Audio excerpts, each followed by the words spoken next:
हाँ, तो विद्यार्थियों आपके बीच प्रश्न संख्या 2 तक हो चुका था, यानी उसमें सारांश लिखना था, वहाँ तक हो चुका था। अब आपके बीच प्रश्न संख्या 3 आपके बीच दिख रहा होगा, जो कि वेरी मोस्ट क्वेश्चन के साथ है।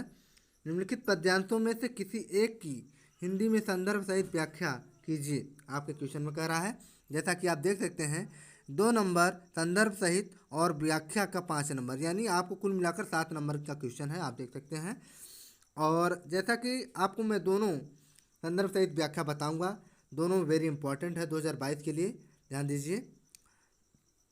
भाषासु मुख्या मधुरा दिव्यांगीर्वाण भारती, तस्मादपि मधुरम काव्यम तस्मादपि सुभाषितम। अथवा आपके एग्जाम पेपर में ये भी पूछ सकता है कि एवं मुक्तः सव्यसाची मंडलीकृत कर्म तस्थो भाषम समुद्रस्य गुरुवाक्य प्रणोदता। ठीक है, आपके बीच ऐसा सेंटेंस है, आपको इसमें संदर्भ सहित व्याख्या अच्छे से करना है। डीसीपी मिक्स स्टडी चैनल में आप सभी का फिर से तहे दिल से स्वागत है। तो विद्यार्थी, क्लास को शुरुआत करने से पहले सभी विद्यार्थियों को एक बार पुनः शेयर कर दीजिए, ताकि सभी विद्यार्थी क्लास को ले सकें। ठीक है, ज़्यादा समय न लेते हुए अब आपके बीच एक मोटिवेशन देंगे। उसी मोटिवेशन कड़ी के साथ आपका ये क्लास, आपका ये टॉपिक स्टार्ट है। ठीक है, तो विद्यार्थियों, आज के लिए आपका मोटिवेशन ये है कि छोड़ देना अच्छा है वह सवाल जिसका जवाब न मिले। ध्यान से समझिए, मैं फिर से कह रहा हूँ कि छोड़ देना अच्छा है वह सवाल जिसका जवाब ना मिले। छोड़ देना अच्छा है वो रिश्ता जहाँ कदर ना होती हो। और छोड़ देना अच्छा है वह हाथ जो बुरे वक्त पर साथ छोड़ दे। और छोड़ देना अच्छा है वो दोस्त जो मतलब के लिए साथ चले।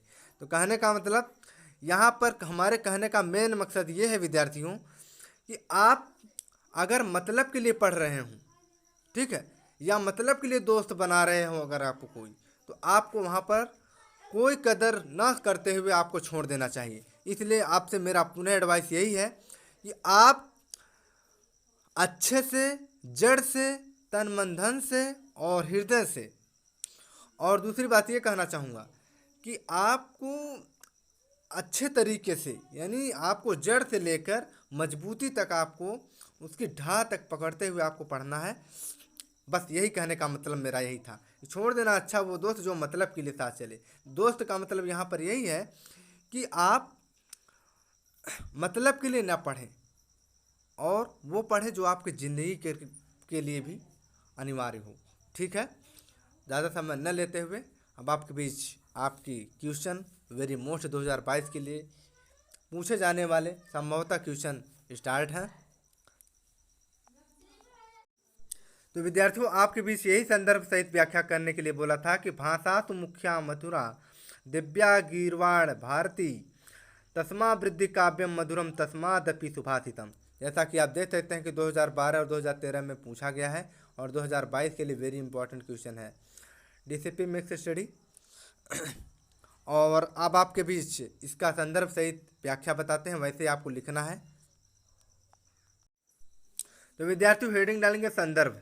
संदर्भ में आप बताएंगे कि प्रस्तुत श्लोक हमारी पाठ्य पुस्तक संस्कृत, अंडरलाइनिंग कर दीजिएगा, कि पद्य खंड पद्य पीयूषम, यहाँ भी अंडरलाइन या अलग कलर से स्केच करना होगा, में संकलित सूक्त सुधा शीर्षक पाठ से अवतरित है।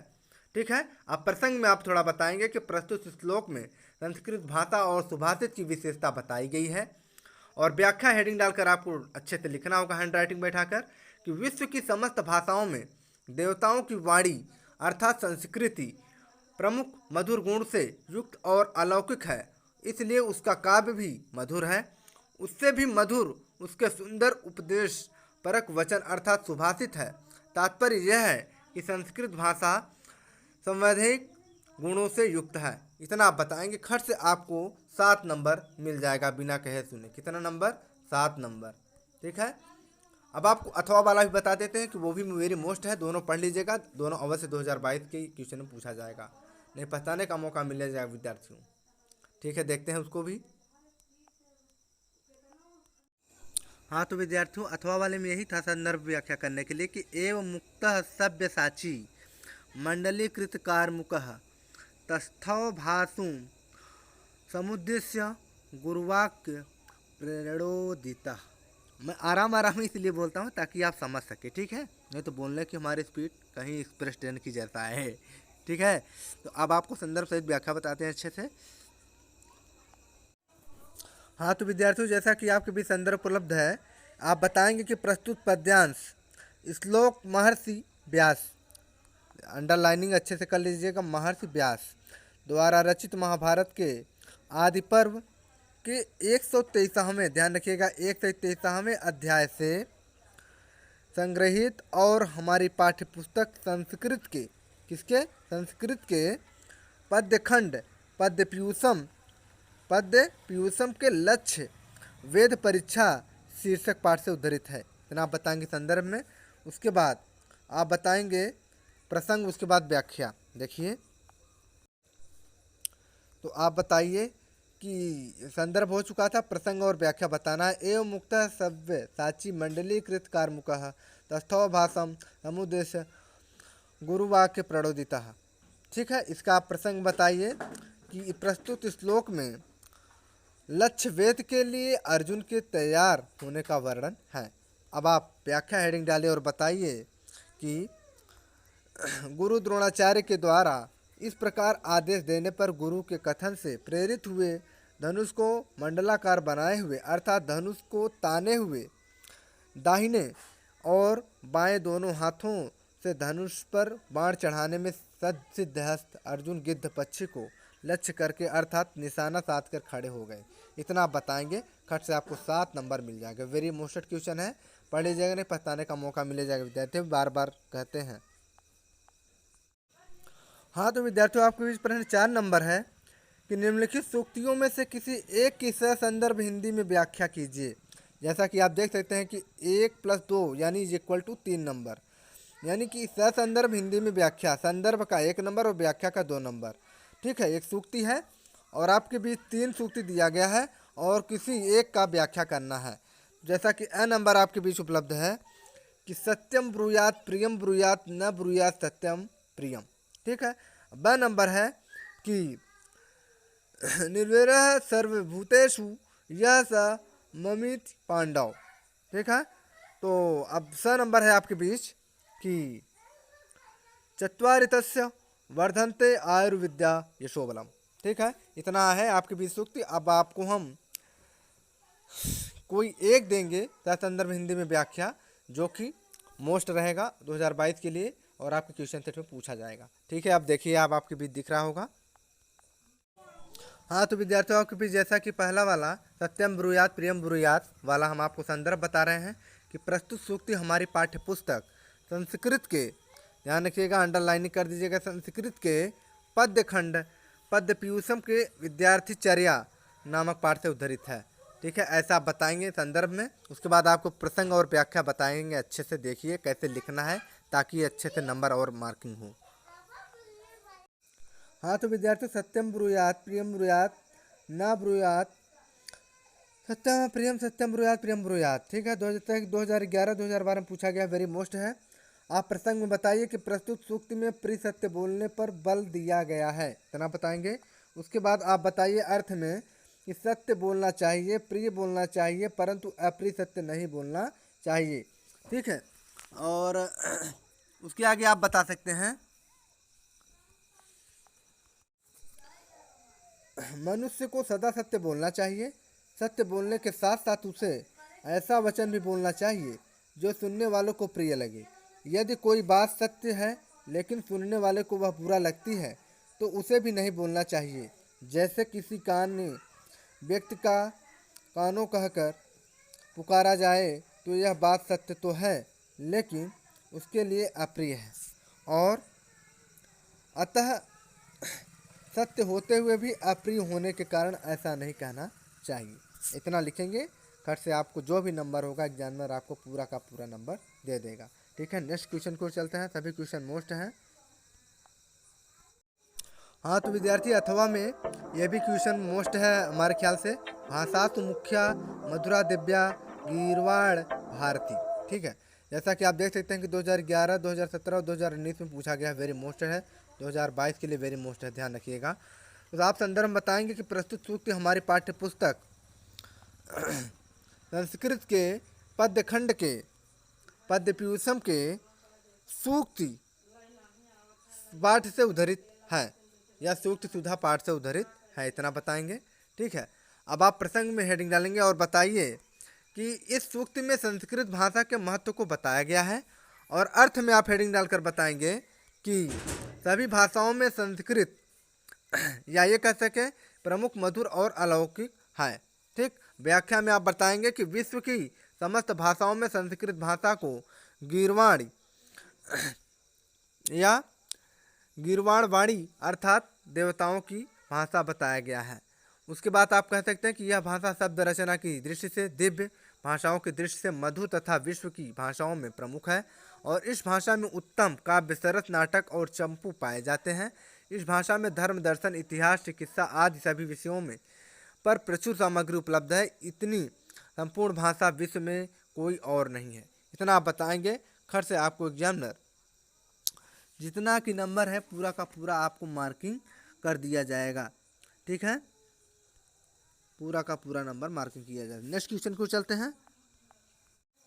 आपके बीच 5वां नंबर क्वेश्चन है विद्यार्थियों, निम्नलिखित श्लोकों में से किसी एक श्लोक का अर्थ संस्कृत में लिखिए।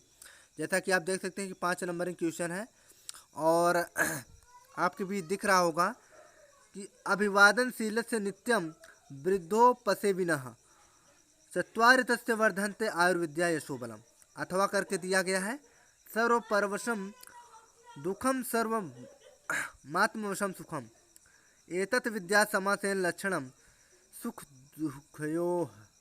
ठीक, जैसा कि आपको मैं दोनों का अर्थ संस्कृत में लिखिए।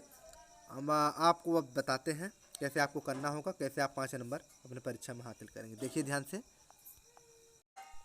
जैसा कि आप देख सकते हैं कि अभिवादनशीलस्य नित्यम वृद्धोपवेशिनः चत्वारि तस्य वर्धन्ते आयुर्विद्या यशोबलम। जैसा कि आप देख सकते हैं कि 2011, 2012, 2013 और 2014, 15, 16, 17, 19 और 2021-22 में भी क्वेश्चन वेरी मोस्ट है, ध्यान रखिएगा। जैसा कि आपको संस्कृतार्थ हेडिंग डालना होगा और संस्कृत में अर्थ बताना होगा कि स्मृतकारः अभिवादनशीलतयाः वृद्धि सेवायाः च लाभ वर्धयन्ति यत् यस्य स्वभावः स्वपूजनामम् अभिवादनम् अस्ति च सदा वृद्धानां सेवां करोति तस्य जनस्य आयुः विद्या यशः भक्ति च इति चत्वारि वस्तूनि वृद्धिं लभन्त।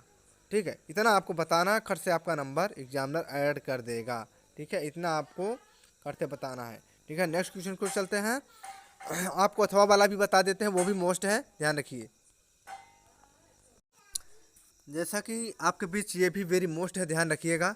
काव्य शास्त्र विनोदेने कालो गच्छति धीमताम व्यसनेन च मूर्खाणाम निद्रा कलहेनमा, यानी 2012, 2013, 2014, 2015, 2017, 2019 में पूछा गया है लगातार। ये जो है 2022 के लिए वेरी मोस्ट है, ध्यान रखिएगा।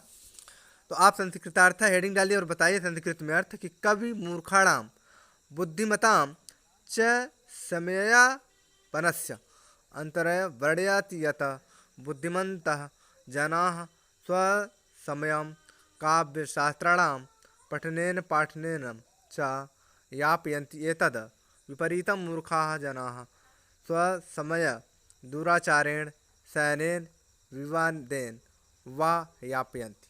ठीक है, इतना आप बताएंगे, खट से आपका नंबर ऐड हो जाएगा। मोस्ट क्वेश्चन है, ध्यान रखिएगा विद्यार्थियों, बार बार कहते हैं। नेक्स्ट क्वेश्चन को चलते हैं। सभी क्वेश्चन मोस्ट हैं, लाजवाब है, पढ़िए और शेयर करिए सभी जगह ताकि सभी विद्यार्थी पढ़ सकें। नेक्स्ट क्वेश्चन को चलते हैं। जैसा कि विद्यार्थियों आप देख सकते हैं कि पहले 6 नंबर क्वेश्चन आपके बीच है। निम्नलिखित में से किसी एक पात्र का चरित्र चित्रण हिंदी में कीजिए। जैसा कि 4 नंबर क्वेश्चन है। तो पहला नंबर है शंखचूड़, ए नंबर है, और ब नंबर है आपके बीच रंभा, क्या है रंभा, और स नंबर है आपके बीच दीपक। ठीक है, हम इसमें से आपको ए वाला बता देते हैं जो कि वेरी मोस्टेड है 2022 के लिए, और बाकी रंभा और दीपक अपने किताब से अच्छे से पढ़ लीजिएगा, रिवाइज करके जाइएगा। शंखचूड़ वाला 2022 के लिए वेरी मोस्ट है, बार बार कहते हैं। नेक्स्ट, तो अब आपको हम शंखचूड़ का चरित्र चित्रण देते हैं। ध्यान से देखिए कैसे आपको हेडिंग डालकर अच्छे से हैंड राइटिंग में लिखना है ताकि आपको पूरा का पूरा नंबर आपको एग्जामिनर दे सके। जैसा कि ये 4 नंबर का क्वेश्चन है, भी आपको बताया मैंने। ठीक है, अब देखिए। अब जैसा कि शंखचूड़ का वेरी मोस्टेड है इस बार 2012, 2015, 2016, 2017, 2019, 2020 ये लगातार पूछा गया है। 2022 के लिए भी वेरी मोस्टेड, ध्यान रखिएगा। तो आप परिचय में हेडिंग डालिए और बताइए आप कि शंखचूड़ एक गुणग्राही सर्प है जिसको सर्पराज वासुकी के समझौतानुसार गरुड़ को भोजन बनने के लिए उसके पास भेजा गया है और उसके माता पिता को उस पर विशेष स्नेह है। उसकी चारित्रिक विशेषता निम्नलिखित हैं। आप पहला बताइए कि दयावान, हेडिंग डालिए और अच्छे से लिखिए। ये शंखचूड़ एक दयावान सर्प है। वह दूसरे के दुखों को सहन नहीं कर पाता है और जीमूतवाहन के माता पिता एवं उसकी पत्नी का दीन दशा को देखकर उसका हृदय दया से भर जाता है और वह अपने को धिक्कारने लगता है कि यह मैंने क्या कर दिया। ठीक है। उसके बाद आप बता सकते हैं कि दूसरे नंबर पर बुद्धिमान, हेडिंग डालिए और बताइए कि जीमूतवाहन के माता पिता जब उसके द्वारा सुनाए गए वृत्तांत को सुनकर मूर्छित हो जाते हैं तो वह यह जान लेता है कि ये दोनों उस उपकारी के ही माता पिता हैं। इतना बताइए। और उसके आगे आप थोड़ा सा और बताइए कि उसके बाद आप तीसरे नंबर पर बता सकते हैं सत्यवादी। तो शंखचूड़ सत्यवादी सर्प है। वह जीमूतवाहन के माता पिता से संपूर्ण वृत्तांत सही सही बता देता है और इसके उपरांत वह गरुड़ के पास पहुंचकर अपने प्राणों की चिंता न करते हुए उसे सच सच बता देता है कि तुम्हारा भक्ष्य जीमूतवाहन नहीं मैं हूँ और तुम मुझे खाकर अपनी भूच्छा शांत करो। और चौथे नंबर पर वो बता सकते हैं आशावादी, हेडिंग डालिए और बताइए कि शंखचूड़ एक आशावादी नाग है और उसे आशा है कि नाग न होने के कारण गरुड़ ने जीमूतवाहन को छोड़ दिया होगा और इसी आशा से वह जीमूतवाहन के शरीर से टपकते हुए रक्त के सहारे गरुड़ तक पहुंच जाता है। ठीक है। और आप पाँचवें नंबर पर निर्भीक, हेडिंग डालिए और बताइए कि शंखचूड़ एक निर्भीक सर्प है और उसे मृत्यु का भय नहीं है, इसलिए वह जीमूतवाहन को बचाने के लिए गरुड़ के पास जाता है और उससे कहता है कि उसका गरुड़ का भोजन बनने की आज उसकी शंखचूड़ की बारी है, अतः वह जीमूतवाहन को छोड़कर उसे खा ले। इतना आप बताएंगे, खट से आपका नंबर ऐड हो जाएगा। तो एग्जामिनर भी समझेगा विद्यार्थी ने बहुत ही अच्छे से एक्सप्लेन किया है, तो इसे क्यों ना 4 का 4 नंबर पूरा का पूरा दिया जाए। तो ठीक है, इसी कड़ी के साथ ठीक है विद्यार्थियों, मेरी वीडियो अगर अच्छी लगी हो तो लाइक करिए और जहाँ तक हो सके सभी विद्यार्थियों को मेरी वीडियो शेयर कर देनी चाहिए और ताकि सभी विद्यार्थी अपने परीक्षा में अच्छा अंक हासिल करने के लिए मदद मिले। तो थैंक्स फॉर वॉचिंग, धन्यवाद। आज के लिए बस यहीं तक।